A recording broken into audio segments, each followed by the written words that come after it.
Halo semua, saya Indra Maulana dengan 1524068, mata kuliah Pendidikan Agama Kristen dengan dosen pengampu Pak Samsat. Saya akan mempresentasikan tentang eskatologi, studi tentang akhir zaman dalam teologi Kristen. Eskatologi berasal dari kata Yunani yaitu eskatos yang berarti akhir. Ini adalah studi tentang peristiwa-peristiwa yang terjadi di akhir zaman dan tujuan akhir ciptaan. Eskatologi memberikan pengharapan dan pengertian kepada umat Kristen tentang masa depan, serta membimbing mereka untuk hidup sesuai dengan iman mereka. Konsep dasar eskatologi. Eskatologi mencakup tema-tema seperti kedatangan Yesus kembali, penghakiman terakhir, kehidupan setelah kematian, dan keadaan akhir umat manusia. Menjelaskan apa yang terjadi setelah kematian, tujuan akhir dunia, dan harapan akan pemulihan segala sesuatu. Kedatangan Kristus yang kedua. Umat Kristen percaya bahwa Yesus akan datang kembali untuk mengambil umatnya dan menghakimi dunia. Tertulis dalam Kisah Para Rasul 1 ayat 11, yaitu jangan kamu heran karena Yesus yang terangkat ke surga akan datang kembali dengan cara yang sama.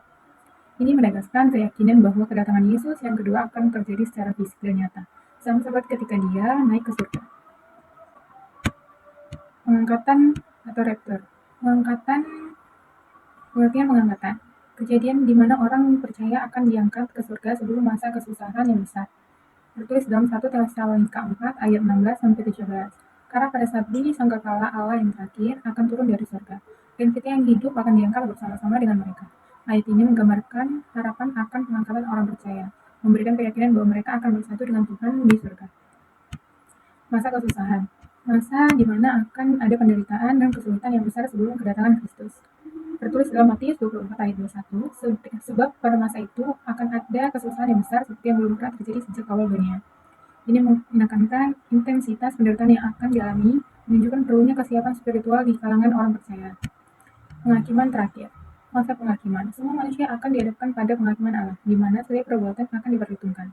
Tertulis dalam Wahyu 20 ayat 12, dan aku melihat orang-orang mati, besar dan kecil, berdiri di depan tahta, dan buku-buku dibuka. Ini menggambarkan momen penting di mana setiap orang akan dihakimi berdasarkan tindakan mereka menekankan keadilan Allah. Kebangkitan orang mati. Kebangkitan, keyakinan bahwa semua orang akan dibangkitkan, baik yang percaya maupun yang tidak percaya, untuk menghadapi penghakiman. Tertulis dalam Yohanes 5 ayat 28-29. Akan datang saatnya di mana semua orang yang ada di dalam kubur akan mendengar suaranya dan akan keluar. Ini menunjukkan universalitas kebangkitan, menekankan bahwa tidak ada yang akan terlewatkan dari peristiwa ini. Kehidupan kekal. Janji kehidupan kekal. Bagi yang percaya kepada Yesus, ada janji untuk hidup kekal bersamanya di surga.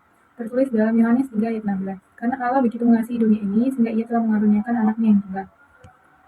Ini menegaskan bahwa keselamatan dan kehidupan kekal adalah hasil dari iman kepada Kristus, menciptakan harapan bagi semua orang yang percaya.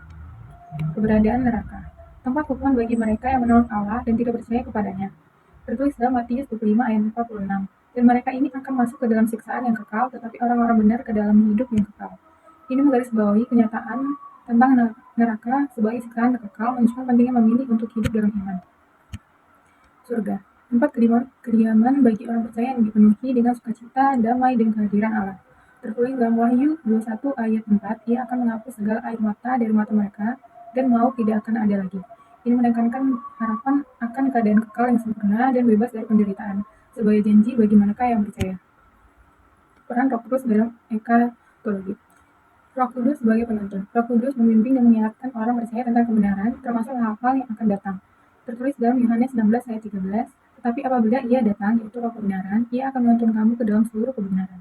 Ini menunjukkan bahwa Roh Kudus memiliki peran penting dalam persiapan umat Kristen untuk akhir zaman dengan memberikan pengertian dan penghiburan. Kesimpulan. Menggambarkan keseluruhan. Eskatologi memberikan pemahaman tentang masa depan, mengingatkan kita akan harapan dan tanggung jawab kita sebagai orang percaya. Dorongan untuk hidup dengan iman, menantikan kedatangan Kristus dan hidup dalam ketaatan dengan harapan akan masa depan yang dijanjikan. Sekian dari saya. Terima kasih. Tuhan Yesus memberkati.